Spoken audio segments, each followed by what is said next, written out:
Welcome everyone to Women in Cleantech and Sustainability AI series. This is session 1.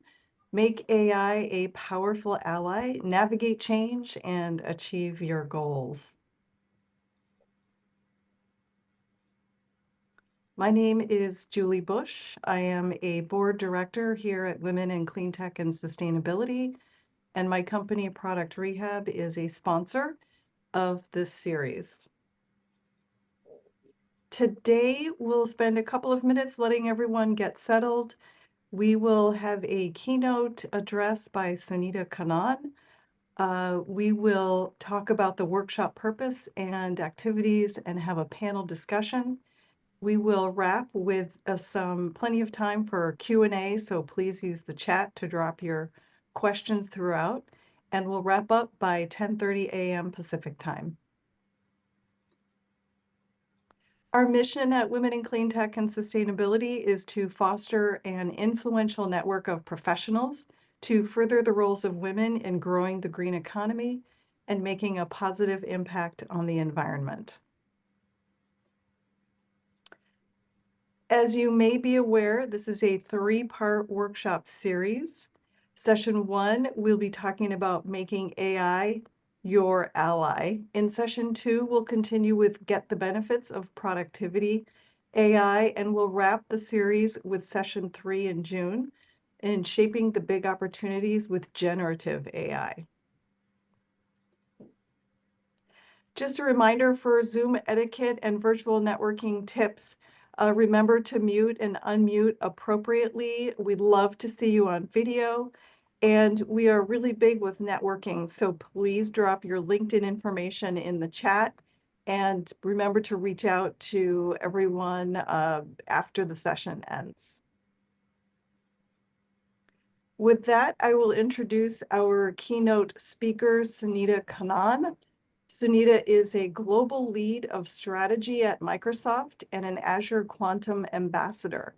She has extensive experience delivering AI and advanced analytic solutions for Fortune 500 companies and guiding clients in quantum AI. Before Microsoft, she led AI and analytics at top consulting firms, most recently as AI advisory and responsible AI lead for Southeast Asia at Accenture. Sunita began her career as a PhD student in quantum physics at the University of Colorado. She holds an MBA from UCLA, an MS in quantum physics, and a BA in mathematics and physics from Wellesley College with distinction and honors. With that, I will pass the microphone over to Sunita. Thank you so much, Julie. It never gets tired of hearing myself making myself feel really awkward whenever I hear that. So thank you so much, Julie, for doing that. So hi, everyone. Really great to be here. I'm supposed to talk about AI in 5 minutes, and I've never done that before. So this is going to be the biggest challenge of my life right now. It's really great to be here. I lead, as it says on the title slide, the AI strategy globally at Microsoft. As you can tell, there's a lot happening in the AI space right now. I think every social media that I use, whether it's LinkedIn, Instagram, I don't know what else, everything is talking about AI. So I did want to share a little bit about where we have actually come with regard to AI, and then where we're heading, and then how the use of AI can really help all of us really get better at what we're doing, and get faster and more efficient, and it really helps having another team member in the form of a virtual agent with us at all times.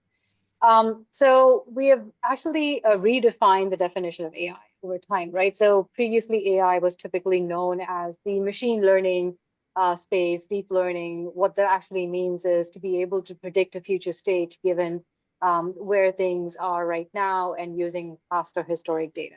That's machine learning in like a line sentence. And it's and 2.5 years ago, ever since generative AI came into existence with open AI models and stuff, I think the world is buzzing with Gen AI, more Gen AI. So I just wanted to make sure that people knew which was what first before I go into some examples. So as I said, machine learning is very much a futuristic kind of prediction model. So how do you actually predict a future state? We have used it with companies that want to know where to open probably the next 3 stores in a retail organization, so as to increase their sales and revenue by 200%. How are they able to do that? By looking at their, demographic of their customers, by looking at geolocation information, by looking at their product strategy, understanding which demographics would typically purchase what kind of products from their catalog.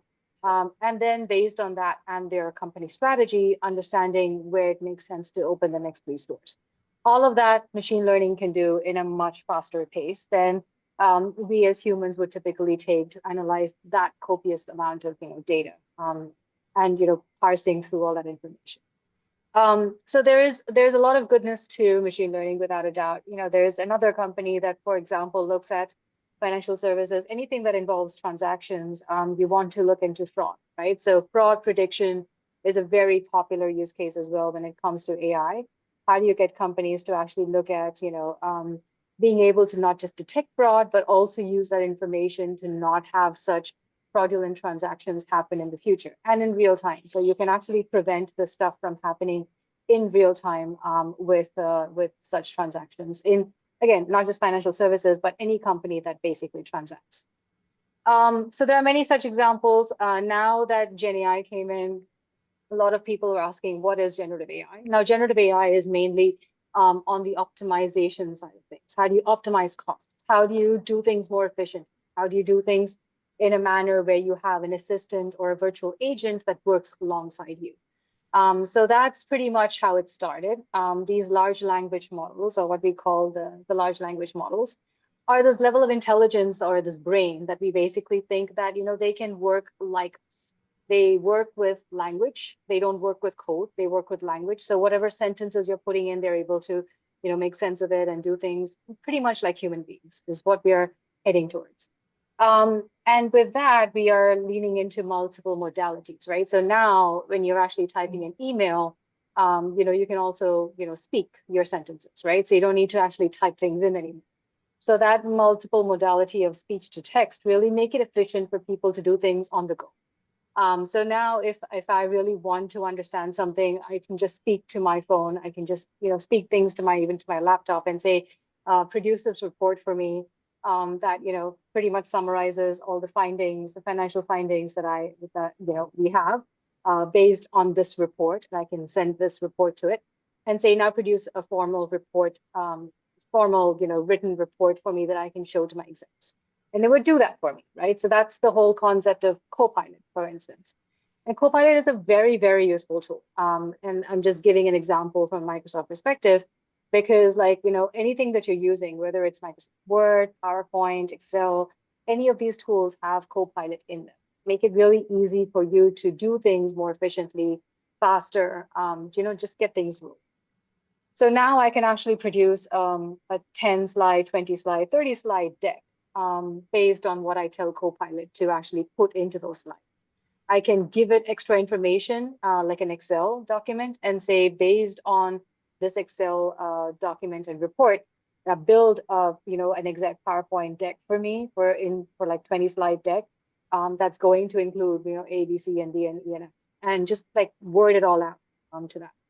And it would come back, it would actually give me that 20 slide deck. So, what I was going to take about a few days to do, now it can get done in like a few minutes. Obviously, and this is the whole point of naming it Copilot and not autopilot, is that you would need to go in there and check and make sure that things are okay before you actually ship it off to people, right? So I'm all about AI being cool, but let's be realistic. It's a new technology. We don't want to ship things off without reviewing it. So we do need to do our part. So this is the concept of the human in the loop and so on.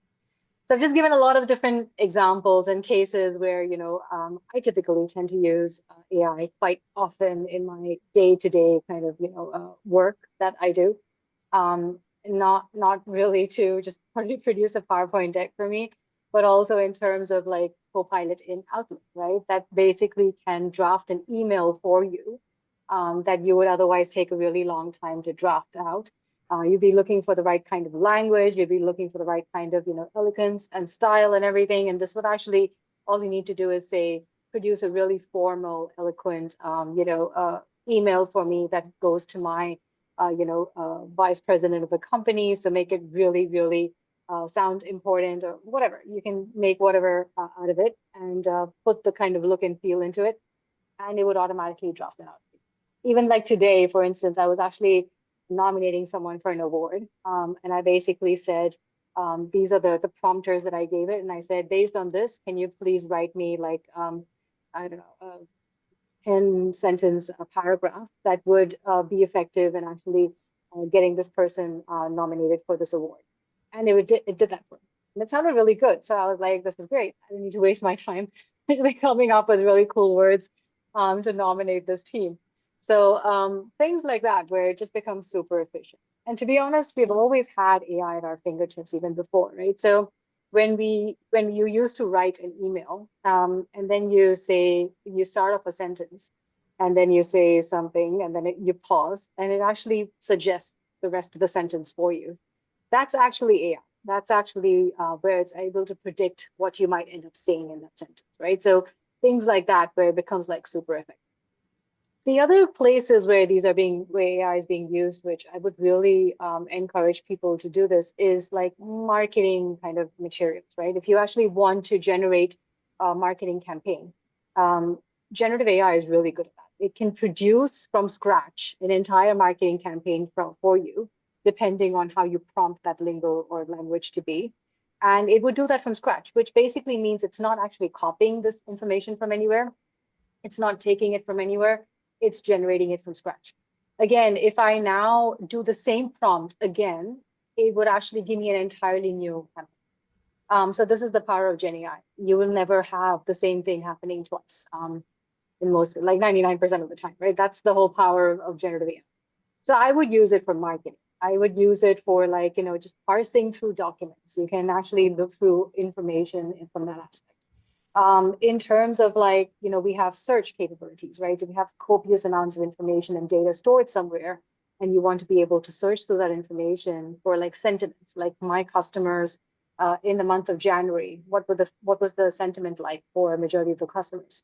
Tell me exactly like where did we fail? And it would come back, it would parse through all that information. AI is actually running behind the scenes to do that, and it would come back and give you that information. So you can get all the way from daily use AI, which is like co-pilots and your emails and PowerPoints and Excels and all these things, all the way into like, corporate use of AI, which is all to do with like, marketing and parsing through information, machine learning to be able to predict for stuff, fraud detection, fraud prediction, and you can get pretty innovative with that. So obviously, if you think about innovation, drug discovery is a big thing as well. Sustainability is a huge thing for AI. Like, how do we actually make sure that when we're looking into, forestry, when we're looking into water conservation, how do we use AI to understand where to plant the next few plants or trees, for instance, that will make the most out of what we're doing for clean energy, right? So things like that, where you can get very, very innovative as well. I can keep going forever. And as you can tell, I live and breathe this topic every day, but I am going to stick around for any questions, but I hope that gave you some ideas about where AI can be used on a day-to-day basis, and where we can take things. Obviously, it took more than 5 minutes, and that's still not enough. I usually take about an hour and a half to talk through this. So if you have any questions, I'm happy to get those answered as well, but I'll stick around. Thank you so much.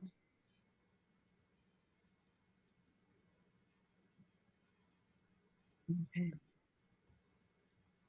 Thank you, Sunita. That was the best 5-minute explanation of AI that I've heard. Excellent job, and it piqued our interest to kick things off. Julie, do you want to do the intro to the whole series, please?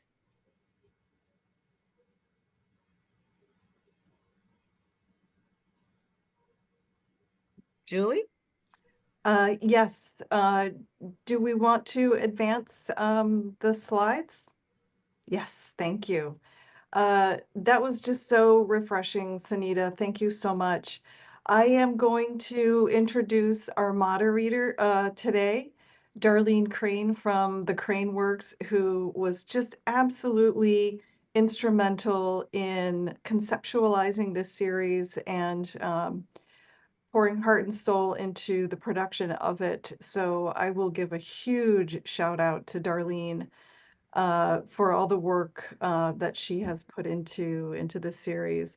She is a business strategist and growth advisor to ambitious founders, existing business owners, and organizations that support small and mid-sized businesses who want to grow.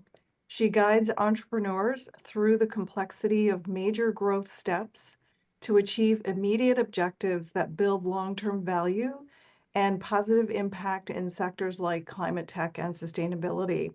So she's being modest, but I will just give a plug. Everybody on this call is welcome to contact Darlene to see how she might be able to help them achieve success in their business. Oh, thank you very much. And Julie has been a great supporter in putting this together, and I'm really appreciative of the opportunity to try to put this series together. Before I introduce the speaker, our panelists, can we back up the slides so we get the overview of the whole series? I'd like to show that we invite all of you to participate through the 3 sessions. Oh, okay. I think we have to back up a little bit. Oh, yes. Okay. Okay. Okay, here's the overview.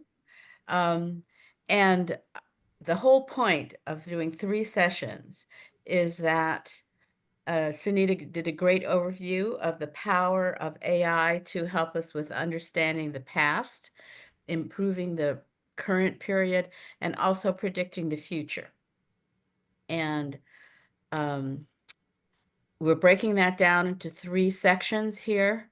What do we mean by making AI? How do we our ally, and to get that power to help us solve problems and advance our careers and make the changes we want to see happen in sustainability.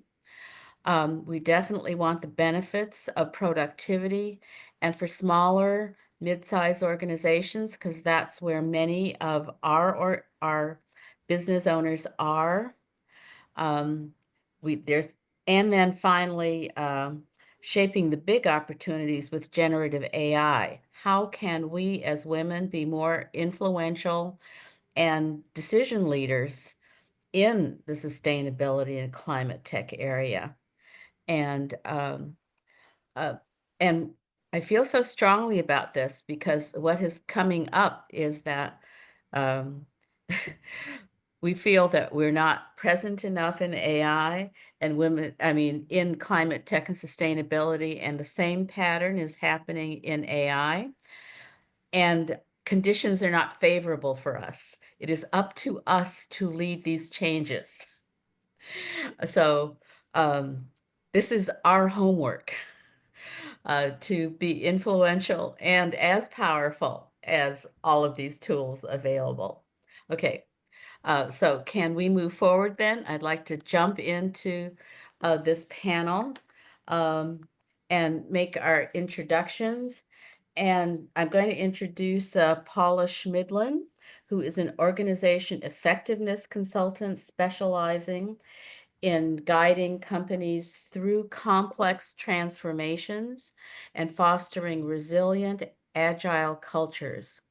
With a background in HR leadership and management consulting, she partners with executives on organization design, workforce planning, and leadership development. As an executive coach, she helps leaders enhance self-awareness and navigate change, striving to create positive ripple effects that extend beyond the workplace to drive both business success and environmental sustainability. Welcome, Paula. And I put a change consultant in here because that is always the hardest part of the implementation is changing people's mindsets and behaviors. And so it's upfront, and you start day one in this area if you think you're going to accomplish transformational change. And I see Paula nodding her head because she's been the one to clean up the mistakes. Right? Okay, and then second, we have Francesca Barrientos, who's independent design strategist. Oh, actually, Dr. Francesca Barrientos is an independent design strategist with a computer science PhD from UC Berkeley, where she specialized in AI and user interfaces. As a former NASA research scientist and strategic design leader at Cisco and ServiceNow, she applied design thinking and human-centered methodologies to partner with business and engineering stakeholders. At ServiceNow, she guided product leaders in building user trust in AI products. And Francesca focuses on shaping AI solutions that solve real human problems while mitigating risks. When not working, she enjoys observing urban wildlife like hawks and squirrels in the San Francisco Bay Area. So that's what AI experts do in their spare time. Anyway, but I want to highlight this one thing about shaping AI solutions that solve real human problems while mitigating risks.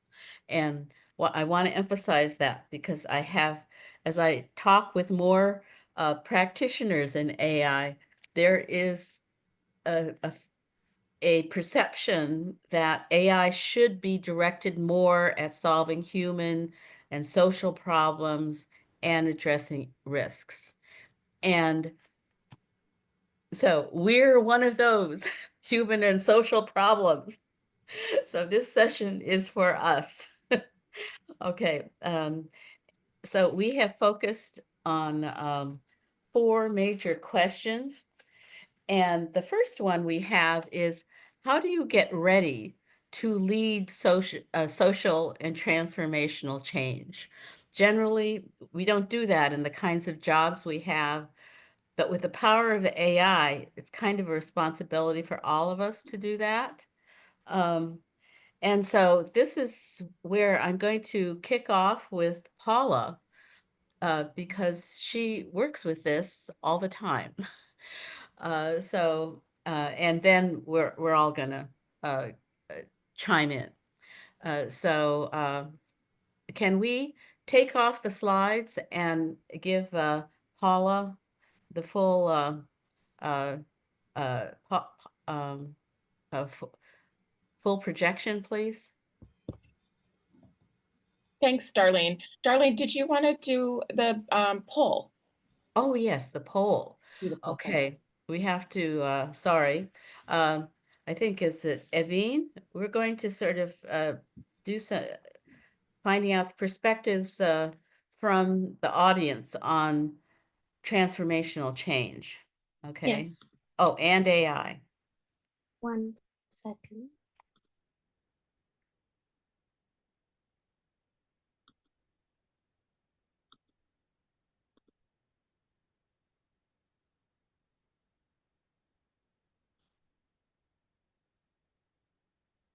Okay, what is your level of anxiety about AI? And we have a scale of 1 to 5. Just put your, okay, rankings in there. Okay. Okay, and you have 30 seconds.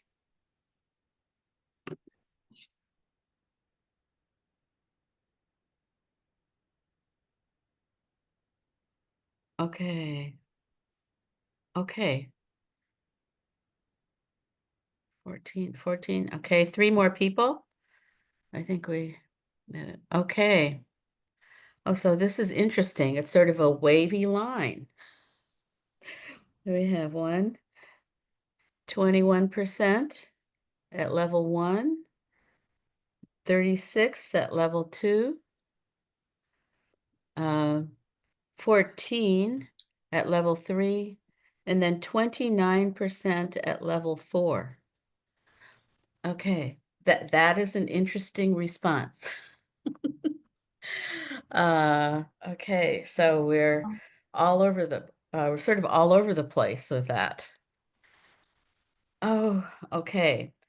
We're going to hold that and see how you feel about it again when we poll you at the end of the workshop. Okay? So we can stop sharing this and go to Paula.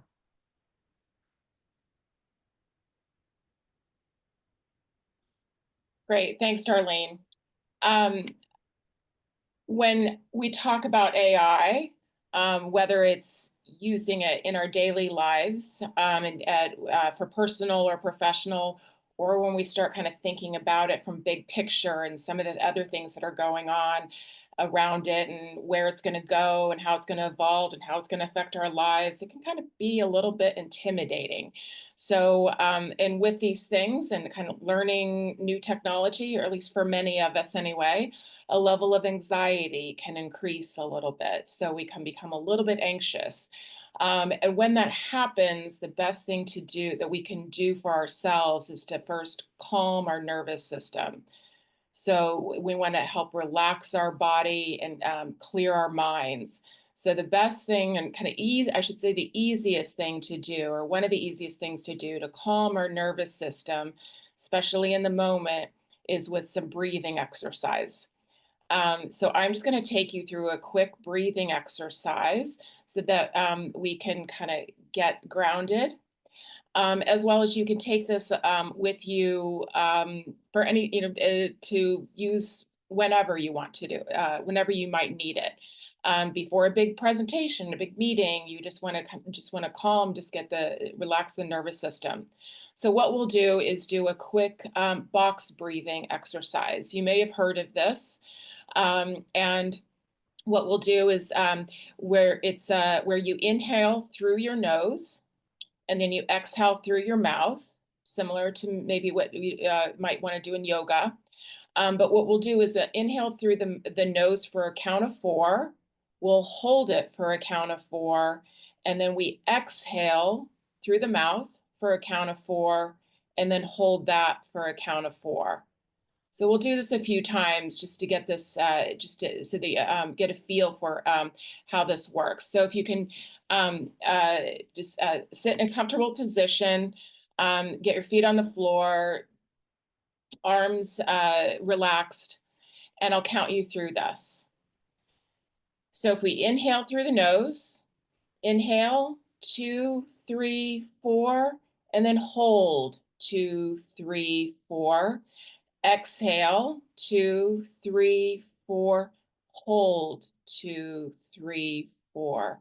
Again, inhale, 2, 3, 4, hold, 2, 3, 4. Exhale, 2, 3, 4, hold, 2, 3, 4. We'll do that one more time. Inhale, 2, 3, 4, hold, 2, 3, 4. Exhale, 2, 3, 4, hold, 2, 3, 4. So hopefully you felt a little bit of a difference in your body, in your breath, in your mind, and a little bit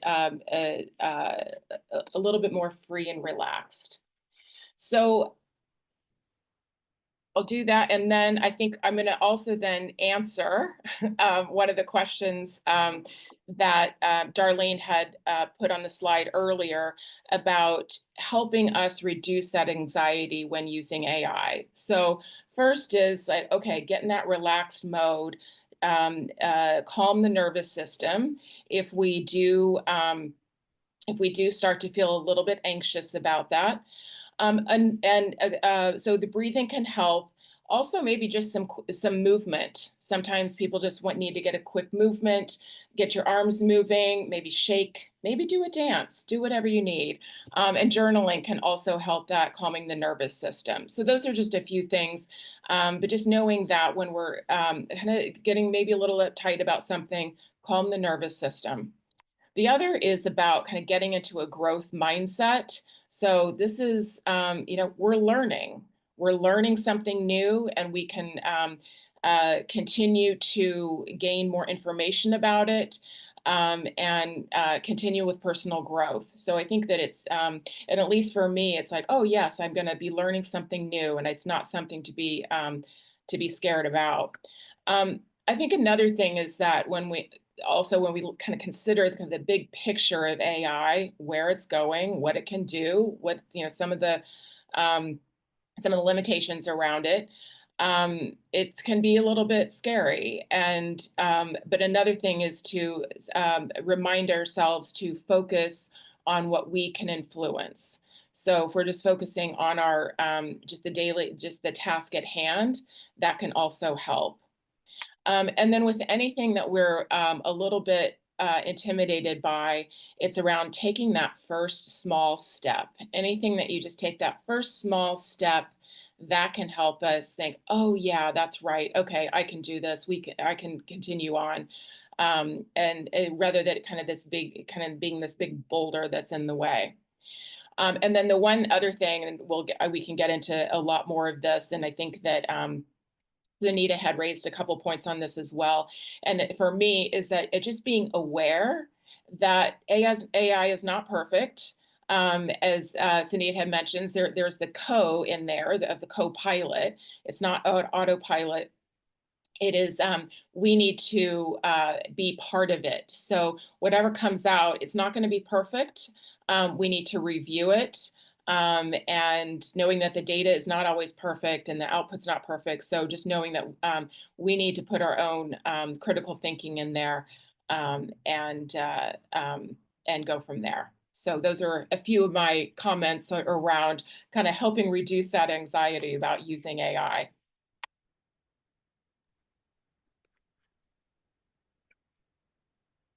Oh, Darlene, you're on mute.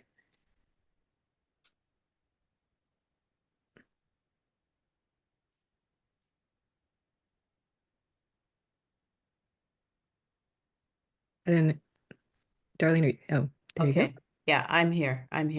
Okay.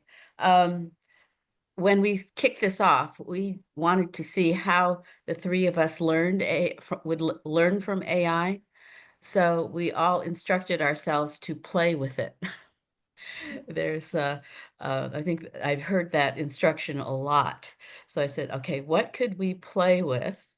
And actually, Francesca was the most sophisticated about it, and she brought back some interesting results for us that allowed us to look at this at a broader level. How can we stretch apply the use of AI to a real women's problem? So, Francesca, do you want to describe how you approached it with AI?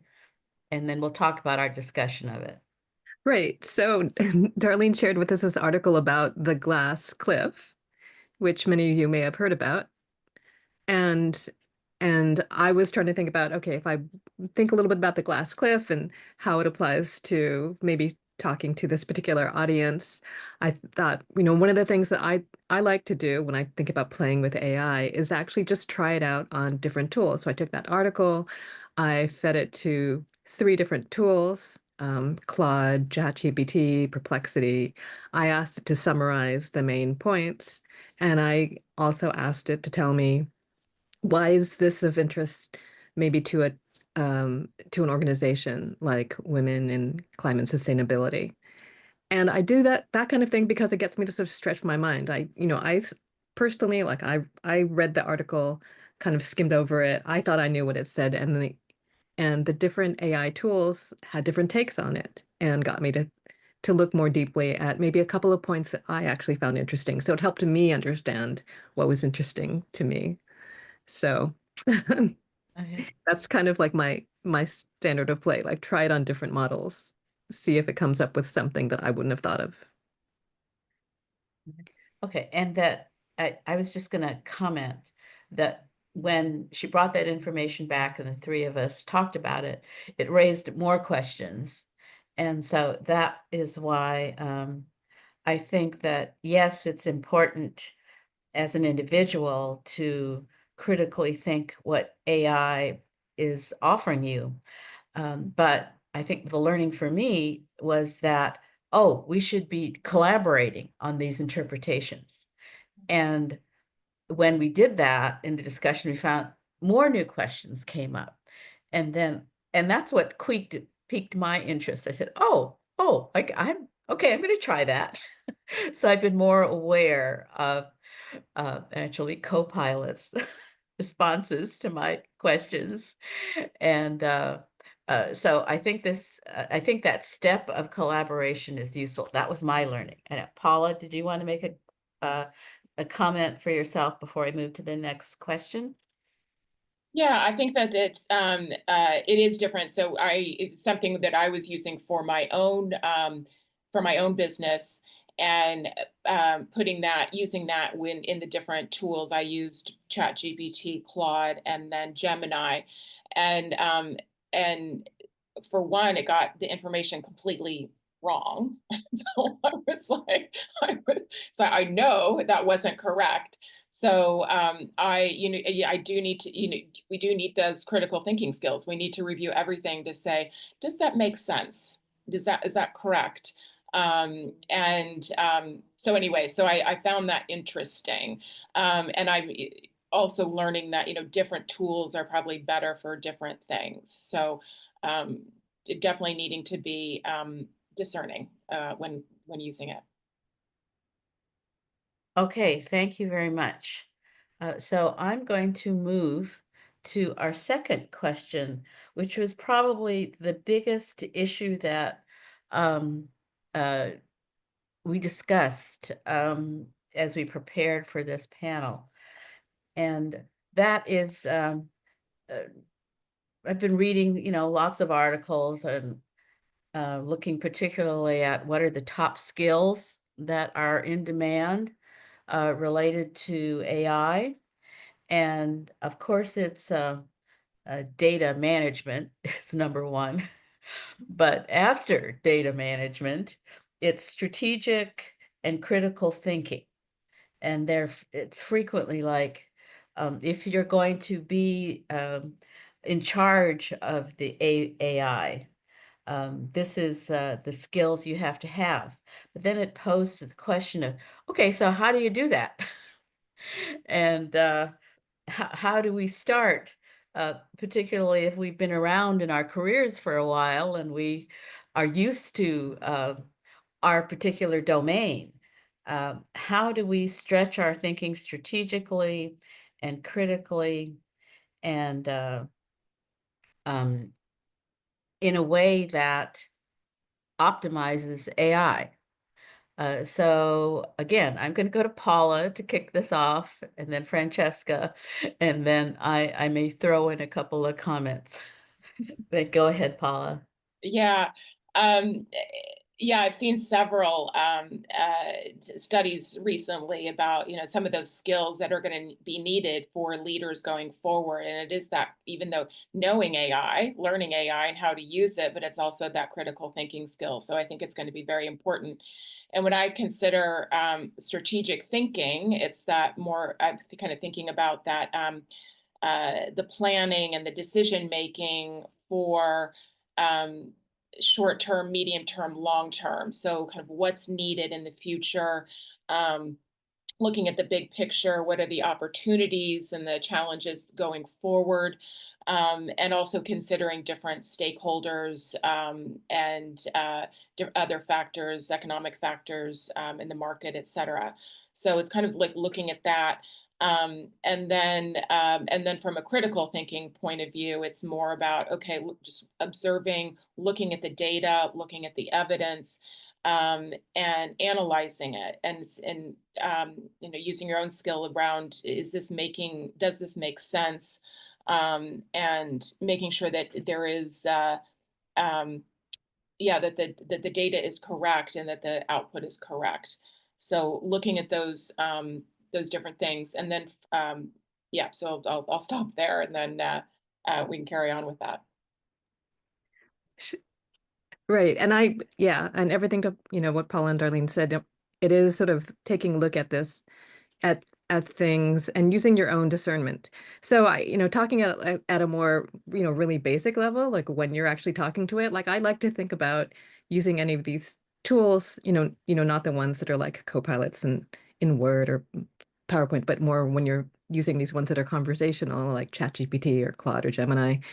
They're like really great conversationalists who are really well read that won't get bored of talking to you, but also are a little bit flaky, right? You've heard of them, hallucinating. They will come up with different things. They're very sensitive to like how you pose a question.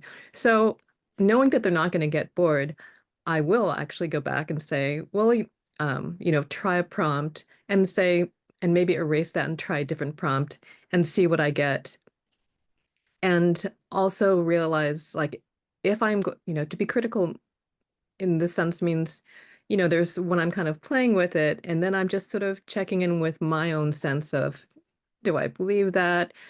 You can challenge them because they're not going to get offended when you challenge them, and then just be using the discernment of, am I going to use this output actually for work? So if I'm going to use it for work, then yeah, maybe I will go in and check its references and see if it can provide sources and check on those myself. If I'm doing it for myself, maybe it's more like a mental note of what do I personally feel about this? And the reason I'm gonna, keep saying this is because like we are playing, but you know what? All the people who are doing big things with it, they're also kind of playing with it. Like they don't know also how it's going to best augment someone. So I feel it's like up to us to decide to help create that future of, I know where it's augmenting. You can't tell me what it's making me more productive at. Like people are trying to figure out.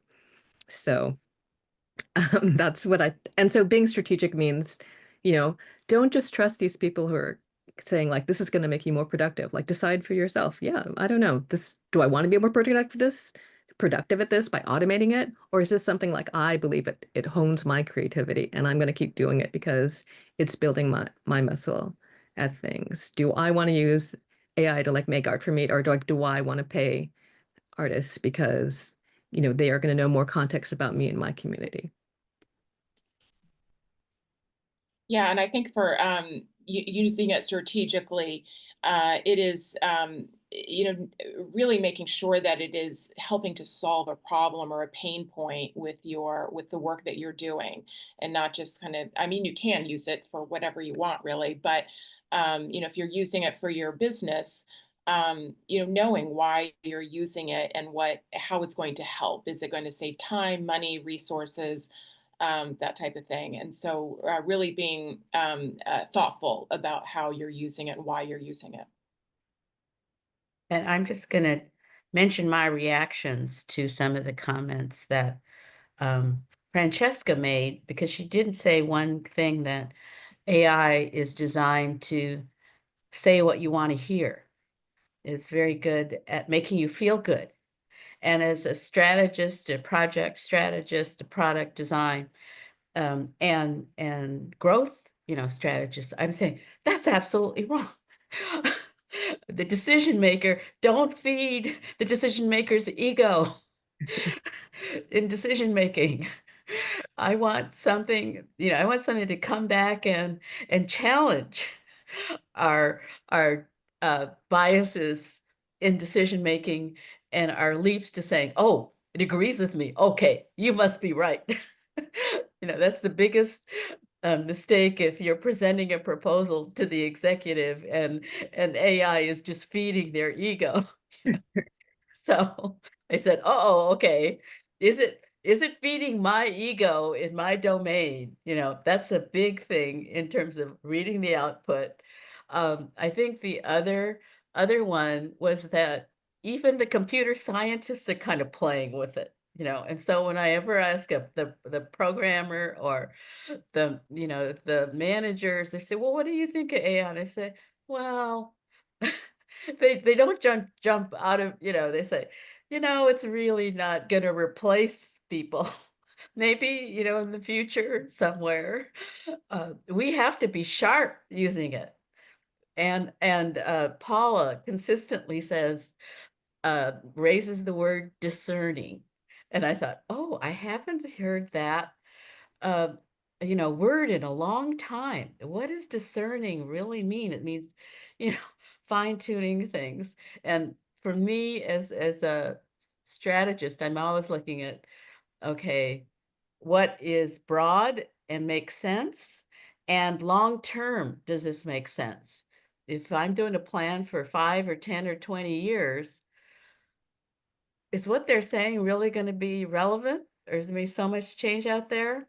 But so when people start throwing around the words strategic thinking, critical, discerning, we need to decide what that means to us, and what our criteria for decisions are, and particularly, if we're mid-career and we want to make advances or we want to launch a startup, um, you're still the decision maker.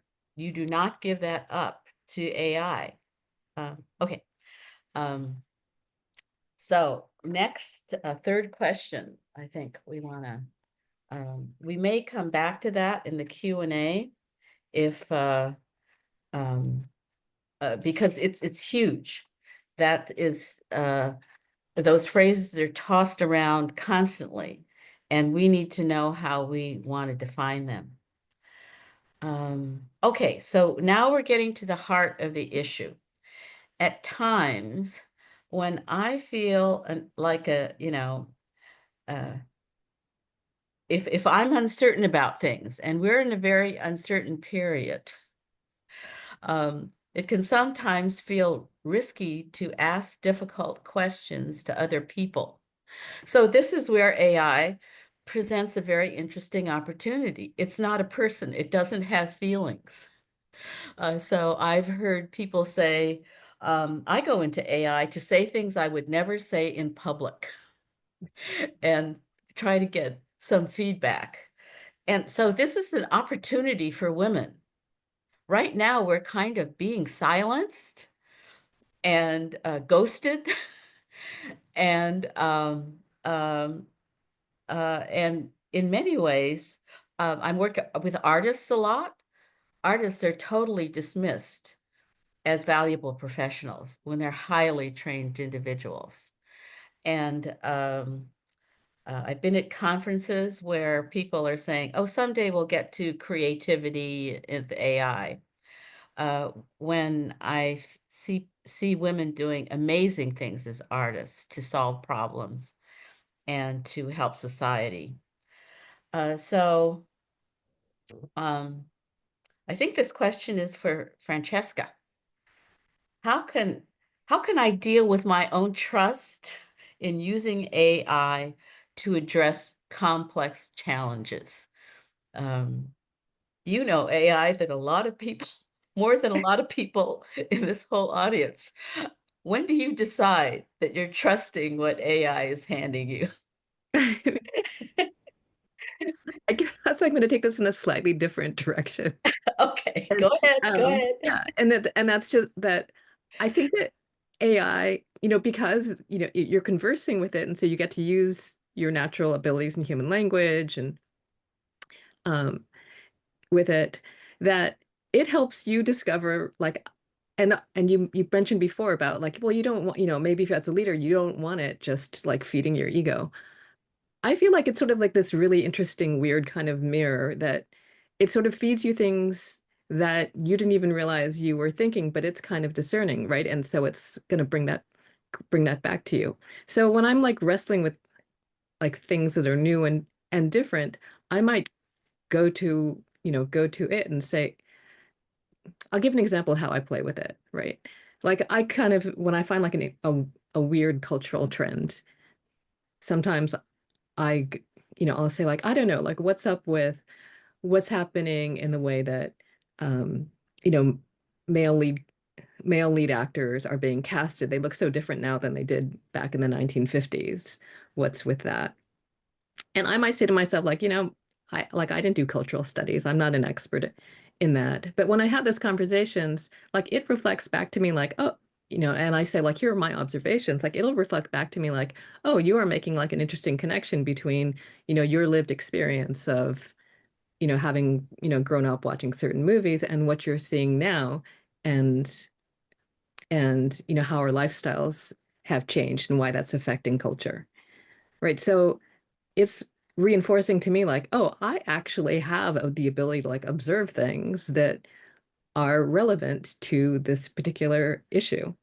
And that's, a matter of like playing with it, but that also builds up your confidence of, okay, fine. Like, when I'm getting to something more serious, it's going to help me figure out like whether or not I've come up with some things that maybe nobody else has thought of. And I think that's sort of the interesting thing about being an outsider with AI. Like it can help you elevate that. It also like allows me to be, you know, if I'm an outsider, I might also notice. Like I think we see this a lot with like image generation, right? Like these things about, oh, when, you ask AI to like generate picture, enhance pictures of women, like of yourself, like it does these weird things, like, overly sexualizes women. Like we can be critical of that in a way that like people maybe who other people who are like think that's normal, right?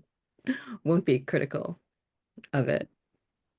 Okay. And then yeah, and then just super basically, trust in AI, you know, yeah, trust in yourself and like just uh, as we said before, like question the AI, don't like give it private data, don't Oh. right, don't give it proprietary data unless you know you're in a secure system. Okay, so before I switch, Paula, can you say how do we know it's a secure system? How do, If we're if well, we're if we're a novice at this, how do we know it's a secure system? so right, so if you're going to any of these models like, ChatGPT or Claude or Gemini, there should be a setting saying don't train with using my data. Right. It won't like it doesn't say share, like it'll say something like don't train. ChatGPT now allows you to do like temporary chats. So it won't save like things go into its memory, but it won't save it long term. And if you're gonna upload data, like make sure to scrub it. So I've actually asked it to clean up transcripts from interviews, and then I will just go through and like scrub out names of people and organizations just to be on the safe side. And if you're using it in the corporation, then that's of course something you check on with your company. Like they should have some statement of like which version you can use that's safe for proprietary information. But double check on that. Don't like put proprietary information into like a public app. Okay. Okay, Paula, do you want to uh make your Yeah, comments on this? yeah, I think for it's very similar to Francesca. One is kind of trusting myself that I'm going to use this in the right way, that not sharing proprietary information. And Francesca, you just gave me a couple thoughts. I'm like, ooh, maybe I should, double check a couple of these things when I'm using this. So, um, and um, and I think in general, I'm usually a bit more cautious on things. I don't usually kind of share a whole lot. So that's kind of how I approach things. But I think that it is important for people to understand what those how the data can be used when you enter that in. So.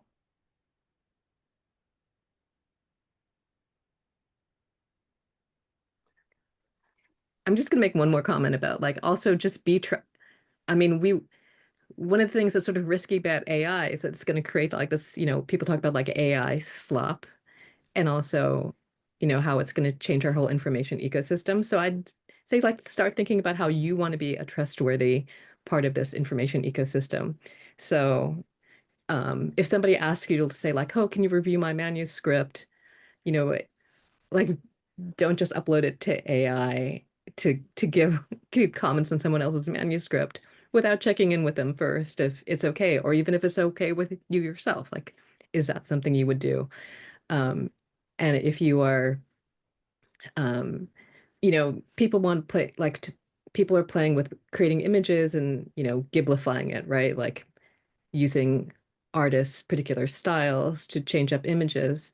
If you're doing that, like you don't want to diminish the value of an artist by using their style. So you might do it for yourself to play with, but don't post it, maybe.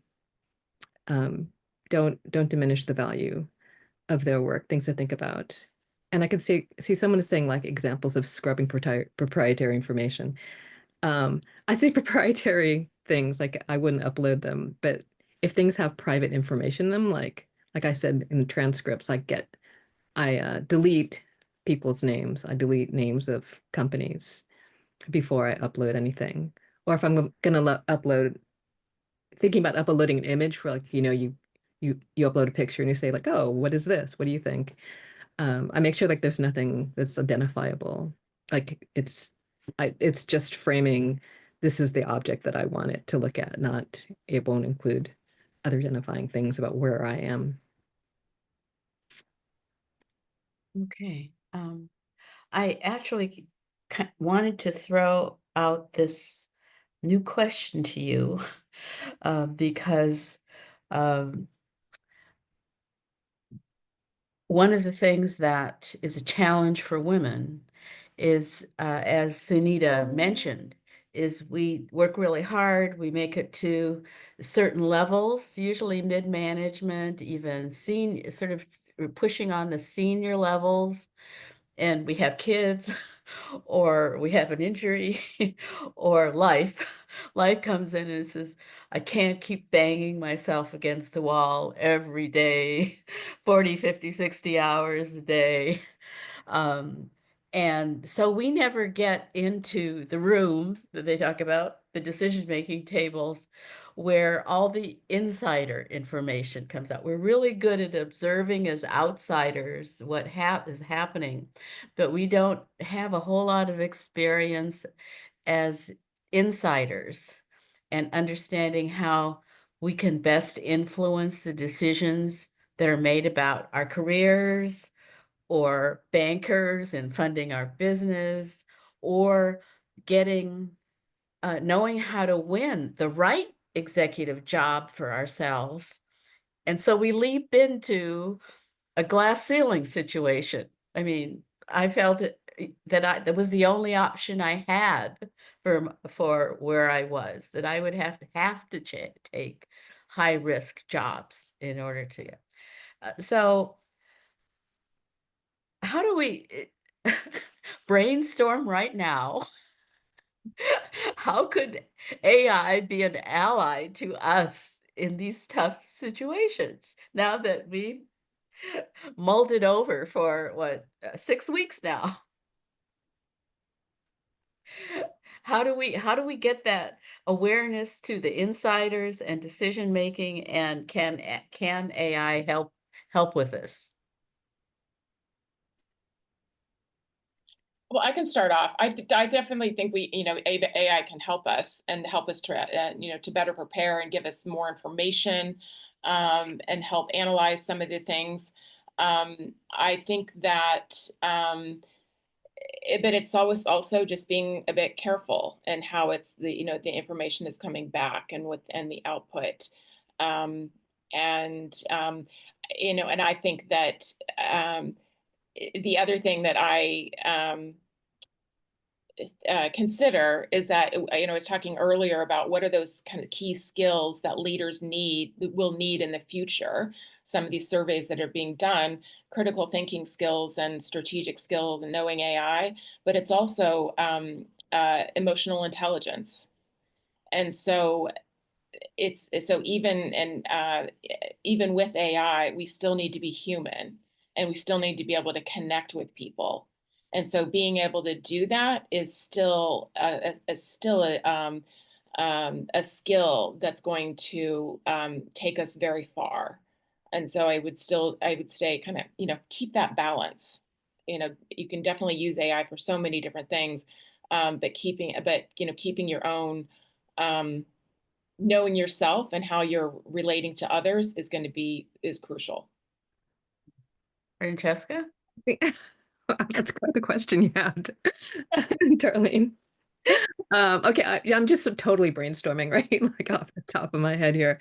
It just made me think like, oh, if there are people that are having meetings, and you want to be thinking about like, where do you think they're going with that? What are they talking about? And that seems like a great way to use AI to say like, okay, to let it know, like, all right, here's the situation, this is what the project is, this is what people have been saying, these people have been saying their goals are.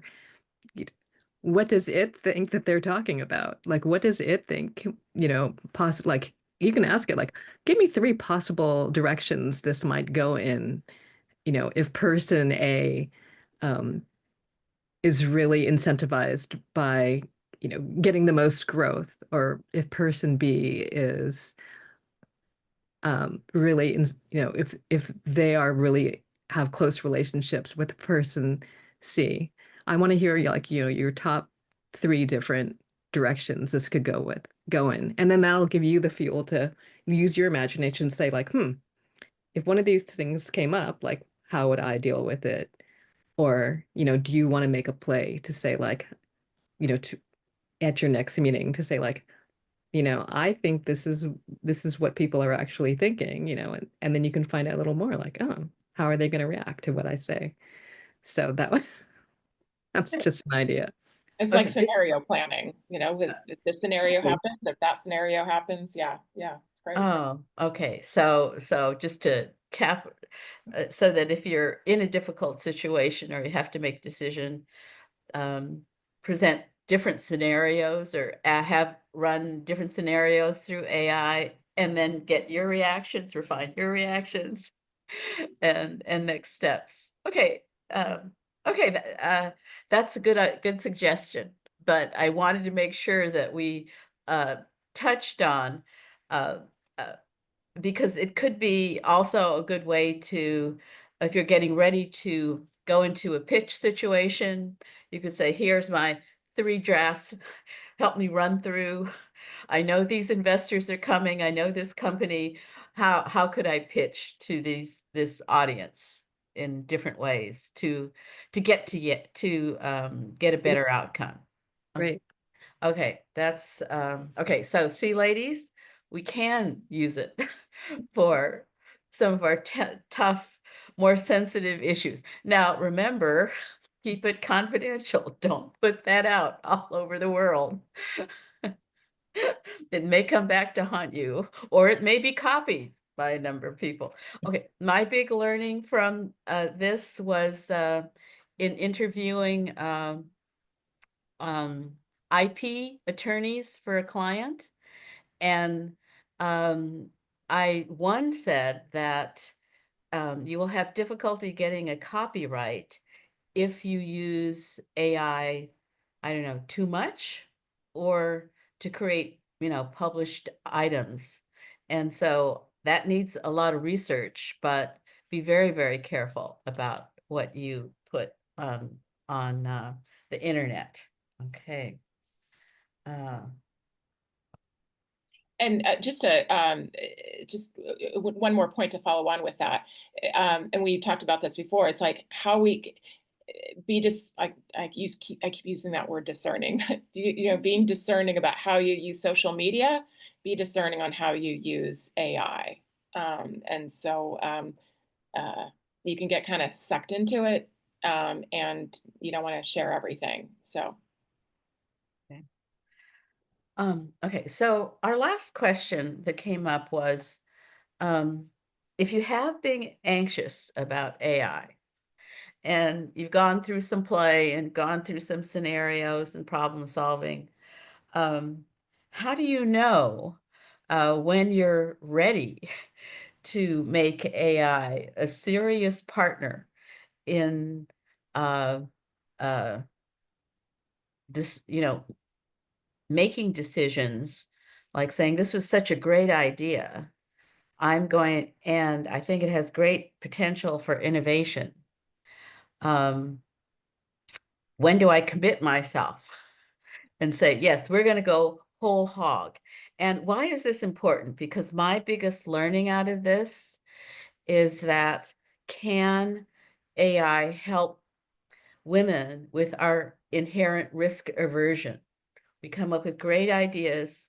We hold them sometimes for years before we commit and say, this is a great idea. I should be taking it to market, or I should grow my company to this next level and get $10 million from investors. We imagine that, but we don't quite commit and really get out there. So if AI could be a powerful partner and an increasingly powerful partner to us, how do we know that um, uh, that how can it help us with those really tough decisions that we make? You're both smiling. But this is where we are. If we don't commit to putting our value out in the marketplace and to the world, we will never get the recognition and the power and influence we want. Okay? Chew on that a bit. Well, I'll start out with something. I may add on to it later, but I think one is, and Darlene, I love how you say, you know, how to, you know, when we want to commit to these things. We want to put our best foot forward. We want to provide our services and et cetera, and we want to put that out there. We've done the research on AI. I think the other thing is that I want to say kind of keep it human. And so it is, don't rely solely on the information that comes from AI. Again, using your own judgment and then also talking to other people. I think there was another point that I wanted to make in some of this is that, you know, keeping and staying in community with other people. Ask another, you know, you're getting this information from AI, you're not quite sure about it, get another take on it. Ask a friend, a colleague, someone else about, you know, what they're finding, what their take on it is. And so when making that decision, you know, yeah, keep it human somehow, you know, talk to others, you use your own judgment on how to do it. But at the same time, let's go. Let's, you know, women, let's go. Let's get out there. Right, Jessica? I'm laughing because I wasn't exactly expecting this question. But I'm gonna go back to I guess, you know, my theme has been you're using AI not because, you know, you're going to take its answers, but you're using it because it's going to change you. As you start discussing, you know, talking with it, it's going to give you realizations. I mean, so I will, you know, to sort of relay something personal about how I've been using it. Like, you know, I've been using it for like work and like looking up things like, you know, well, how do contracts work? What is blah blah blah. Um, but it wasn't until I was having this going through a period of where like I was having those, you know, early morning like anxiety attacks. And I just started talking to, you know, to Claude, like to help me come up with um, you know, affirmations. And it wasn't, you know, and I sort of learned things about like, you know, what affirmations work for me, but no, really it was more like the conversations with it. Because it would, you know, ask me questions about like just what's going on in my life. And, you know, don't want to like reveal too much to Claude, but you know, I would just tell it some things. And it just really got me to see things differently about how I operated. And so if I had like a big idea, which, you know, I do, and I kind of start playing with it with these tools, it's changing me because like I'm actually getting it out of myself a little bit. And then after I discuss it with one of these, like I might, you know, go to, you know, Paula or Darlene and say like, you know, I've been having this conversation and, you know, it made me think of this. And then I'd get like, it makes me more comfortable, like getting it out of myself so that I can bring it to other people and like bring it out into the real world. So that's what I would kind of say, like, let it change you and like help things grow in you that are important to you. Oh, okay. Okay. That's very important. So I'm glad I tossed out that question on surprise. Because I think that is um, what again, my learning from putting the panel together was that AI can help us all with self-learning, adult self-learning, where whatever age, wherever we are, it's kind of a neutral party that hasn't existed for us to go to for just help me get through the next 15 minutes or help me before I have to walk in here and I'm having a panic attack. And nobody has to know and it can give us advice, but I think it's an interesting opportunity for women to explore our issues on a broader and deeper way than we have never had before. It's available to anybody. And people are sort of, I mean, and we have to be very careful with it. I'm glad that you didn't give your entire soul to AI when you were waking up. But it is a unique opportunity that individually and in collaboration we have never had before. And so I encourage everyone to say, how can I explore this to truly help myself and women? Okay, because this is an all women's discussion of AI, and women are, sort of being shut out of the discussion. If we make our own discussion, we can have influence and I think successes and change in a way that we haven't had before.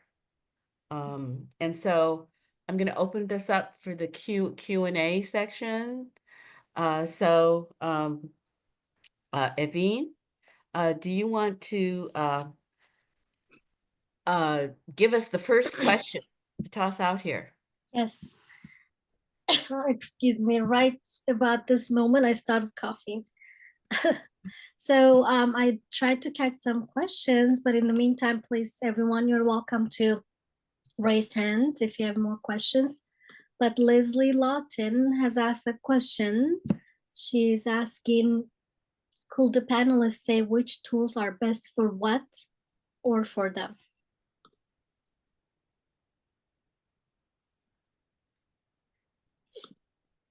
Who would like to respond? I can just quickly go. In terms of for writing, if I'm just wanting to amend my to write something or to amend my document or something, I tend to go towards Claude.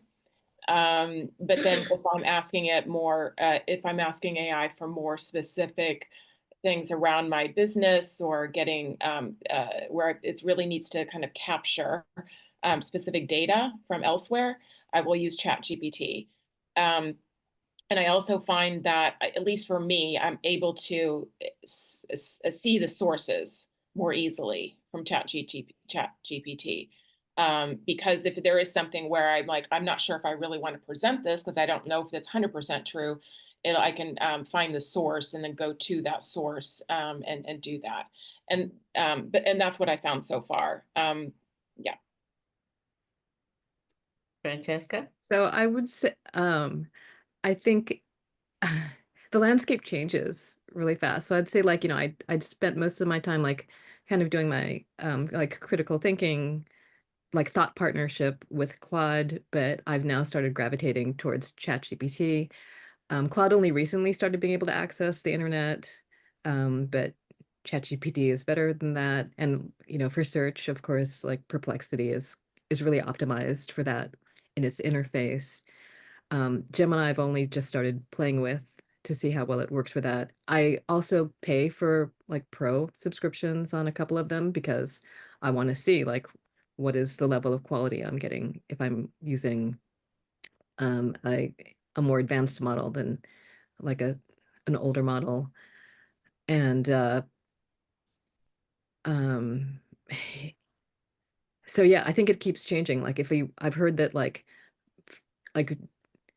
generating code, like for people who are doing coding, right? Like, or vibe coding, as they say. Like one might be good at generating code, but like another one might be better at like understanding code errors when you're actually doing the programming. So, Trish is asking Francesca, how much are the pro versions? they're about $20 a month. Okay. Thank you. Our next question is from Lean. She's she says, I'm curious to know if the different AI tools have biases based on the data used and the large language models. What was the question again? She wants to know if the different AI tools have bias, are they biased based on the data used in the large language models? Oh, bias was a huge issue too. So go ahead, Francesca. I would say like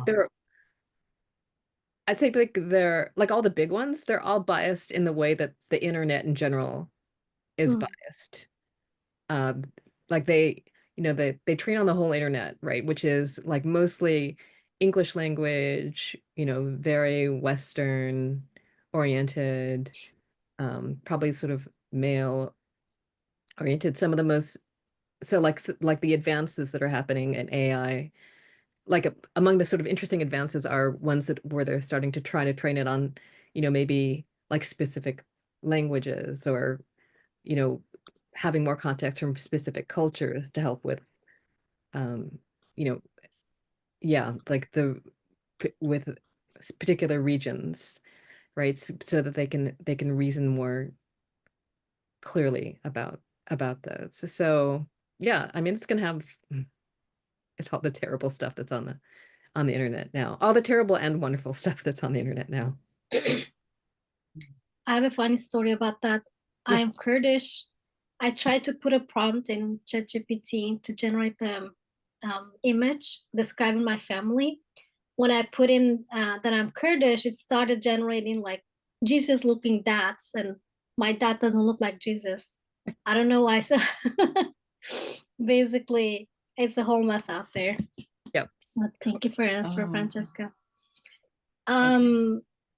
We have a question. Another question from who raised hand? Let me see. Sarah. Sarah raised her hand. So Sarah, go ahead. Hi everyone, Sarah Fuentes here. Such a great dialogue today, and I really appreciate all the information that you have shared. I just wanted to ask a question in terms of Gemini and ChatGPT. We had a panel a couple months back or last month at the Bioneers where we talked about Gemini's more comprehensive and multi-faced AI platform because it's deeply integrated with Google, where ChatGPT is focused on OpenAI.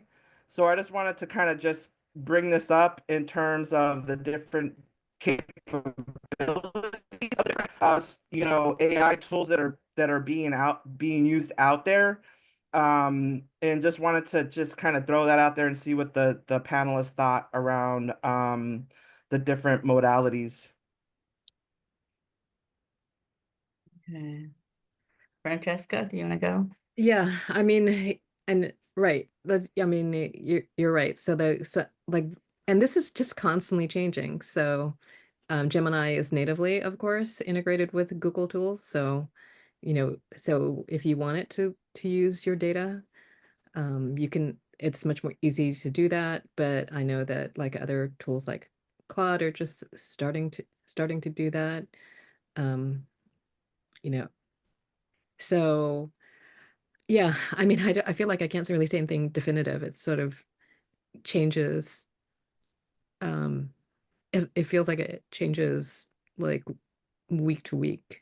So you definitely keep up with it, and that's why I I feel like just using it constantly is a way to see like what it's I I feel like the multimodal capabilities of Gemini and its ability to include text, audio, images, and more.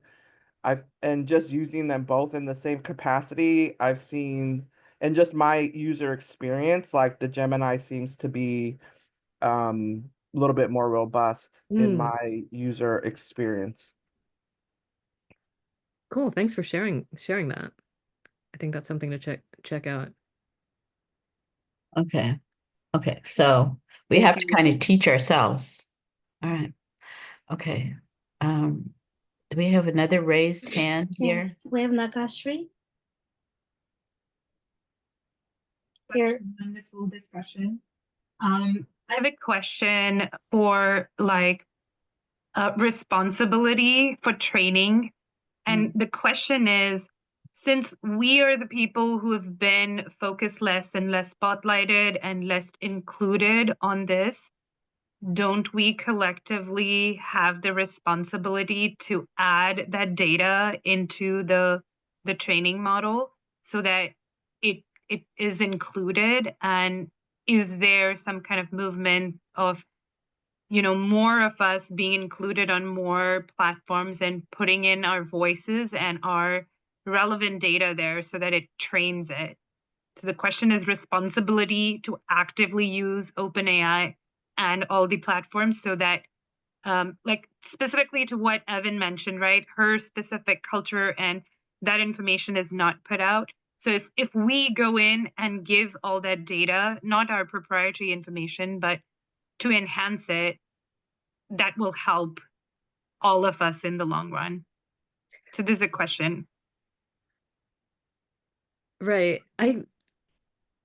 It's those, I mean, as far as like relationships with those like large companies, I mean, that's just, you know, that's kind of trusting them to make the right decisions about how to build those models. And they are just at the moment just hungry for like whatever data they can get that makes it seem like their products are getting to, you know, as they say, like AGI, right? Artificial general intelligence. So I would put more trust right now into, I mean, if you're thinking about those things, like maybe you want to start that company that's working on smaller models. Like everyone's always that's like the hype about these big AI models.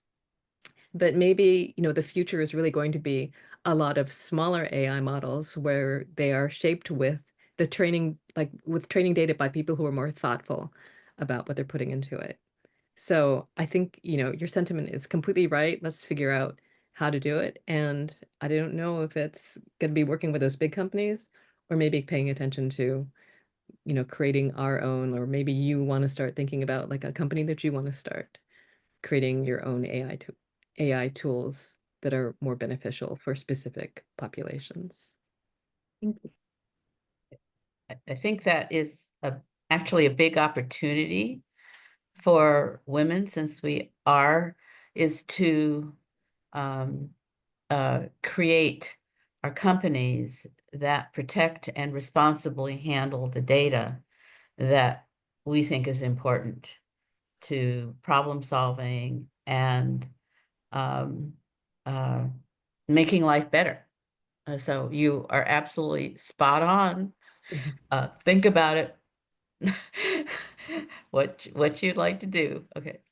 Evine, do you have another question? We can go for one more question. Okay. We got a question from LNL. What are some examples where AI is powering the clean tech and sustainability industry? I love that. That's like the perfect question. So is it out there, Francesca? That's the perfect question to put into AI. Like I actually fed that into like the deep research, like the research part of Perplexity, and I asked it to tell, you know, write a report to me on where the intersections of AI and clean tech are, and to provide, and it'll actually go through and like tell you what sources where it's searching for sources. It'll give you like the bibliography at the end. And the great thing is like you can iterate on it, right? You can sort of see what it comes out with and say, oh, actually, can you concentrate on, you know, this section of it and write a new report? And like in a minute, it'll come up with the next thing. So yeah, I don't think that's Okay. for us. That's the great wrap-up question, right? Everybody's got that. Okay. And so now we're going to go on. Oh, here's the last question for the panelists is, what is your recommendation, number one recommendation to the participants to take away? Paula, you want to start here? Yeah, and I continue to learn as we go along here. But I'm gonna keep saying, keep it human. Keep us human about it. Let's, continue to talk to each other about it. And how Francesca said, use it as, you can use it to discover more about yourself, and learn yourself. So, but, keep it human. Okay. All right, Francesca. I will keep repeating myself. I think this is, the opportunity. Like, remember that all these people who are experts, like, they don't know where it's going. So use it every day and pay attention to where you are leaning into it and where you're rebelling against it and how you want to shape it. So, but every day, questions you want to ask your doctor, what you're going to make for dinner tonight. Why did that weird thing happen in this movie last week? Just keep doing it. Okay, keep doing it. Stay human. Okay, I'm gonna institute mine. What I learned out of putting this together is we need to be collaborating with it. That if we learn individually and it stretches us, and we bring it together, Yeah. then I think we can take leaps, and women can choose to have influence on the data, the questions that are answered, and the solutions that can be come out that are new, if we know that the existing databases are male dominated and biased. I mean, we just deal with reality, but we got to get out there. Okay, that's the big finish. So Julie, I think we want to do a thank you. I want to thank our panelists and appreciate your responses to new questions on the spot. I want to thank Sunita for kicking this off, and our team, Evine, Mahak, Julie, and thank you very much. Oh, did we miss the last poll? We missed the last poll. Okay. We can run it really quick if you want Okay, to. let's do it really quick for those who are on. We 1 second, coming up. Yes. Okay, so it's the same question. What is your level of anxiety about AI now?